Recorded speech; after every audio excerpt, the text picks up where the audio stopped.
I tweeted at Ben Shapiro. I said, I've never seen anything on the Daily Wire that's actually critical of Israel. And he quote tweets me. And at this time, I have 1,000 followers on Twitter. How old are you? I'm 18. I'm a freshman. Still a freshman in college, yeah. Mm-hmm. And this is even before I started my show. And I don't know, I probably got 100 likes on this tweet. It wasn't a viral tweet. He quote tweets me and says, to accuse a Jew of dual loyalty is the surest sign of anti-Semitism. And like, this is how it sort of begins. And I see this tweet. And by the way, that was on Christmas Eve in 2016. He immediately called you an anti-Semite. Mm-hmm. So I'm driving to Christmas Eve Mass with my family. That's how you know there's something a little deeper there for Mr. Shapiro. And I say that as a guy who was probably largely red-pilled due to Ben Shapiro's more classical takedowns. There used to be all of the Ben Shapiro owns libs, or, all the own videos where like the glasses come down and like a joint comes in his mouth. And it's pretty obvious that Nick's right, but to let an 18-year-old trigger you on Twitter by making a point that's very obvious with only 100 likes is like, you just proved his point, Mr. Shapiro. What are you doing? And I see on Twitter, the notification comes up, Ben Shapiro quote tweets me, calling me an anti-Semite.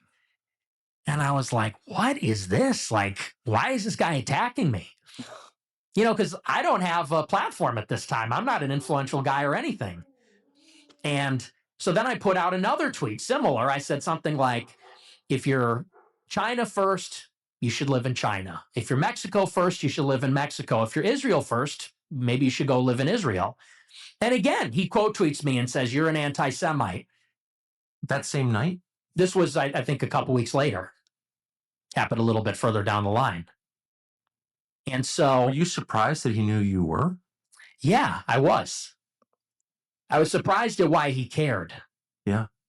Because I'm thinking, how does he even know who I am or what I'm about? And it turned out that Cassie Dillon, she had texted him earlier and she wanted him to take me under his wing. She texted him after that debate and said, you really like this guy. He's amazing. He did this great debate. She goes, but he's a little too pro-Trump. He's a little too Trumpy. And he goes, I'll take a look.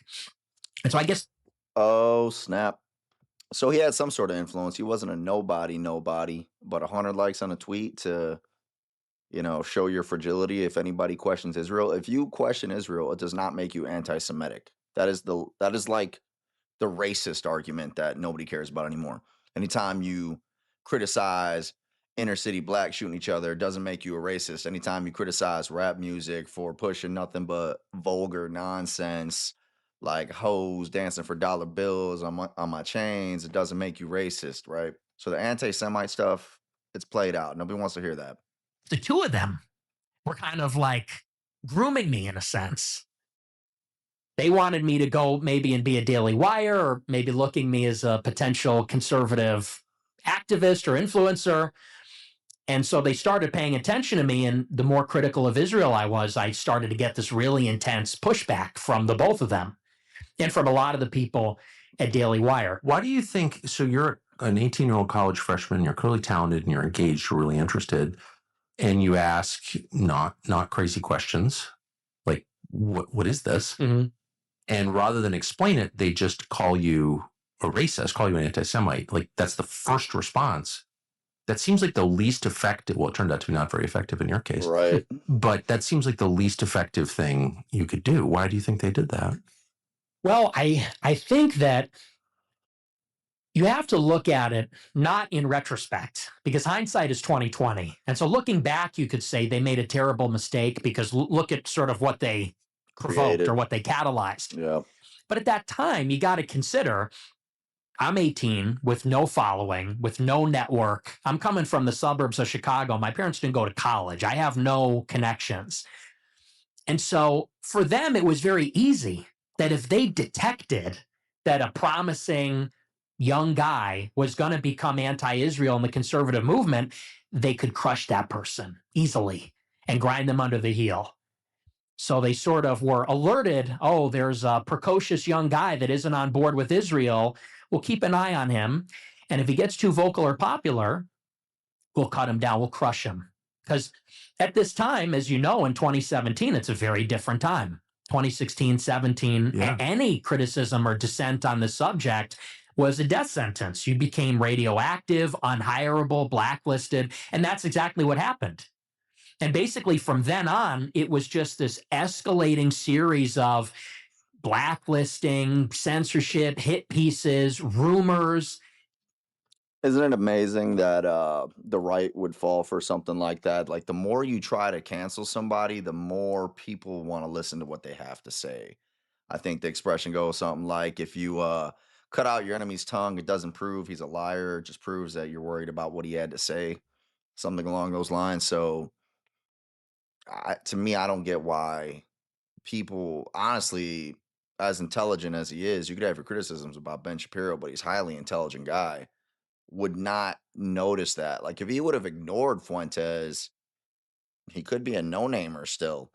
But the fact that he highlighted him, not only that, demonized him and tried to cancel him, it had the opposite effect as cancel culture tends to have, especially now. We're 2025. Cancel culture is like a badge of honor. But yeah, very dumb move by Shapiro if he really wanted to get rid of Fuentes.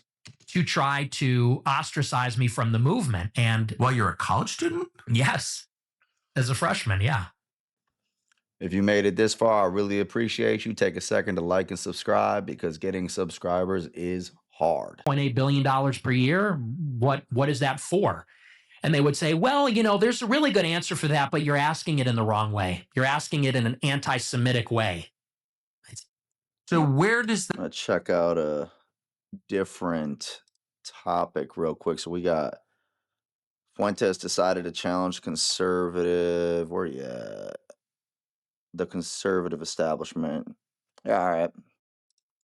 Peep that out a little bit. that like where does that leave you ideologically? Like, how are you changing at this point?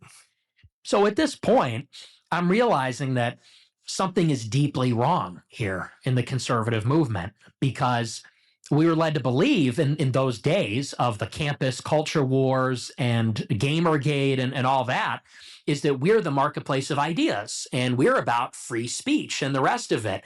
And here I am being like nuked from orbit by Ben Shapiro as a kid, and for asking what I thought were reasonable questions. Because I didn't come from some strange background. I come from a normal home. You know, my parents are Catholic. They're married. We came from a relatively affluent suburb. I went to Lyons Township. That's like a very affluent high school. In other words, I didn't wake up as like the son of, William Luther Pierce. I wasn't like a skinhead or something. You know, I was like a normal guy that was like, yeah, like the country's too diverse. We're too pro-Israel. Like, this is reasonable. And I was just getting sandbagged for it and blacklisted. And what's more, nobody cared. Like, because I remember going on Twitter and saying, like, you know, why isn't anyone sticking up for me? Where's Dave Rubin? You know, the free speech warrior. Where's he on this one? Where's Shapiro? Where's all these people? And in some way, they were all sort of complicit in this. So I realized that the conservative movement was completely bankrupt in that way. Yeah, well, and you're I became very absolutely right. radical. Well, Yeah, I get why he would get blackpilled when stuff like that happens. Luckily, here in 2025, I feel like the Daily Wire's influence has waned quite substantially. They have a lot of talent. Michael Knowles is brilliant. Who else? I'm trying to think of that.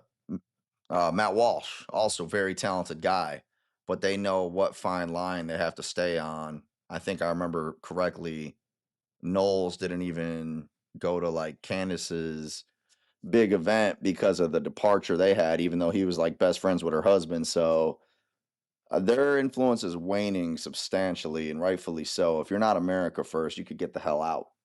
you became I mean, let me just say, I'm so familiar with, I was much older when it happened to me and much more insulated. I was not a college student. I was like 45. So, and I was in a much better place to withstand the pressure. But I do think and I want to, this is my main question to you, is when you get attacked, when people call you names, like they always called me racist, and I would always think to myself, I'm actually not.